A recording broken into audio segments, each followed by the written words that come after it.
Top of the morning, good people. Welcome to another edition of Double the Innocence with your boy E Double, bringing it to you raw. Before we get into it, share, like, and subscribe. Hit those like buttons, people. This morning, the topic of conversation, I'm going to be speaking to the parents out there.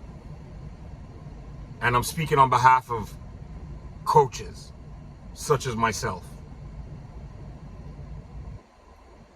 And I'm going to try my best to say this in a way where I'm not offending or stepping on anybody's toes. But I do want to be absolutely direct with what I'm saying here. Parents, you need to understand something. It's not the coach's job to raise your children.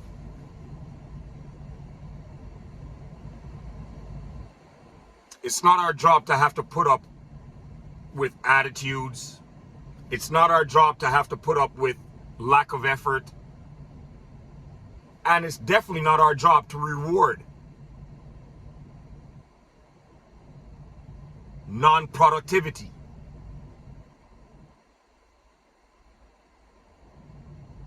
Now understand one thing. I'm an individual, I've been coaching for I could honestly say, if you round it up, I've been coaching at the high school level for about 20 years now. And I could tell you, throughout that 20 years, I've learned a lot. I've also learned that I had to change a little bit of my mentality of the way I approach the coaching process. You see, I like to tell people I'm old school. And when I say I'm old school, that just means that I try to be a product of my own personal environment. Meaning, the way I was taught is the way I try to teach. Why? Because of the simple fact of the matter that seeing where I am right now, I believe in the way in which I was taught a lot of things wasn't really wrong.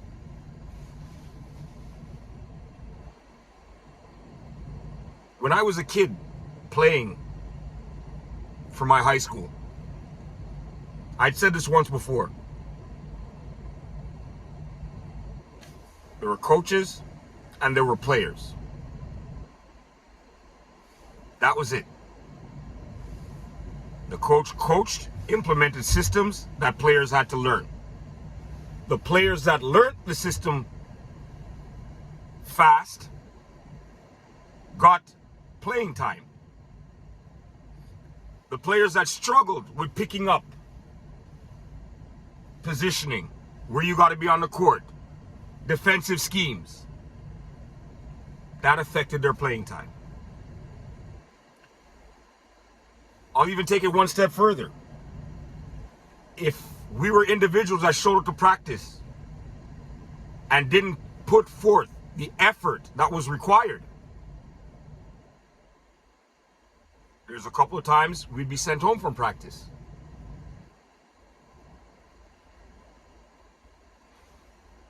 If we showed up to practice late, or we had basically a don't care attitude, the body language was poor,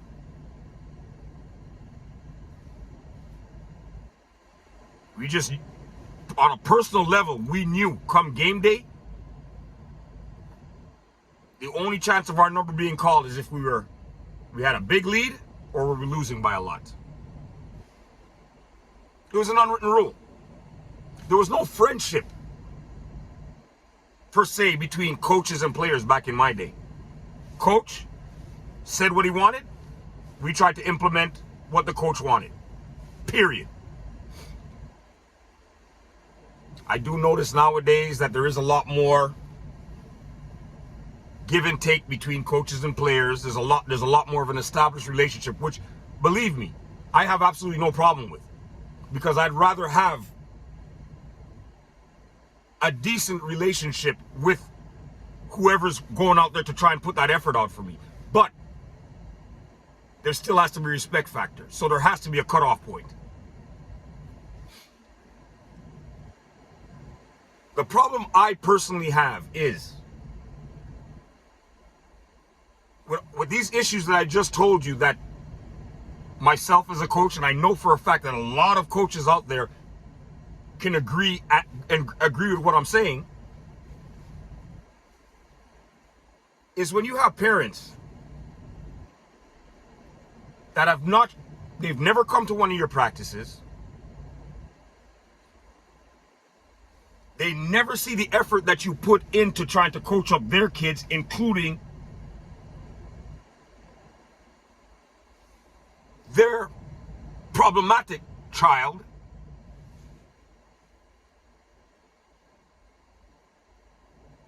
But then they'll want to show up to a game and have problems with the fact of the matter that their child may or may not have played or didn't get enough playing time. Let me be clear. If I'm a coach, it's my team. Plain and simple. If I pick a player on my team, I live with my poison. Meaning, if a kid comes to a tryout for me and puts the best foot forward and shows me everything he could possibly do, where he basically bamboozles me to make me think he's that type of player, and then once he makes the team, he starts to half it, I realize, okay, I might have made a mistake, but I'll live with it. When I say I'll live with it, that just simply means that I'm not going to go to that player and say, listen, you know what, I made a mistake and I'm going to cut you off of the team now. No, I took you on my team, you're part of this team. But just because I'm going to live with that mistake does not mean I'm going to allow that mistake to irritate me. Meaning, you're on the team. We practice, and everything is based upon how you practice. Now, we need bodies for practice because we have scrimmages and stuff like that. So for sure, you're on the team, you're going to be part of all of that. But come game day, do not think your number is going to be one of the numbers I am going to call. Luckily, especially with one of my personal teams, it's not participation. Now, this whole thing of participation, all that kind of stuff, is totally brand new to me, and it took me about 3 years to get used to this. Participation basically means every single person on your team has to play. Now, this was German to me. Every single person on your team has to play. What if that person doesn't show up to practice? What if that person's a very lazy individual? What if that person doesn't do anything that the coach asks of them? You're rewarding them with playing time, participation. The only way I could have avoided to get away from doing participation is if I have a certain amount of players. I believe if you have 3 players that play at a higher level, inner city wise, then when you play high school basketball, you got to play in the highest division. And the highest division doesn't deal with participation. It's a coach that makes his substitutions. It's his coach that makes his lineup. And his coach lives and dies with the people that he feels is going to work and represent for him.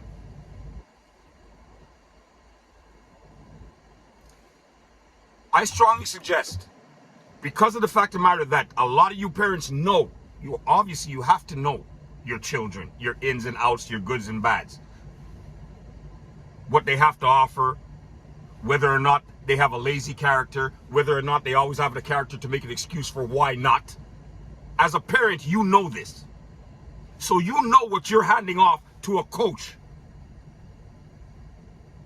Now, I strongly suggest for the parents, if you are allowing your children to play, as long as there's no coach that's verbally abusing your children, we don't even have to talk about physically abusing, because that's just totally ridiculous, and we're not even going there.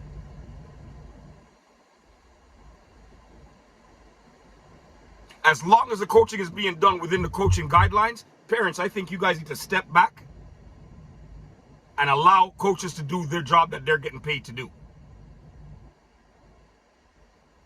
Obviously, You parents aren't in the position to be having that much of a say of how to coach, or else you would have been coaching.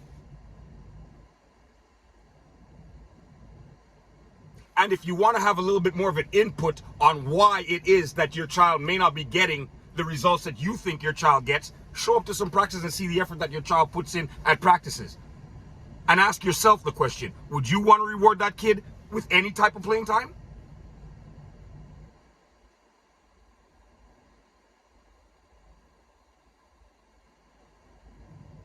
I think as kids, no matter how you slice it, these examples have to be set for them to let them know, no, you reward hard work.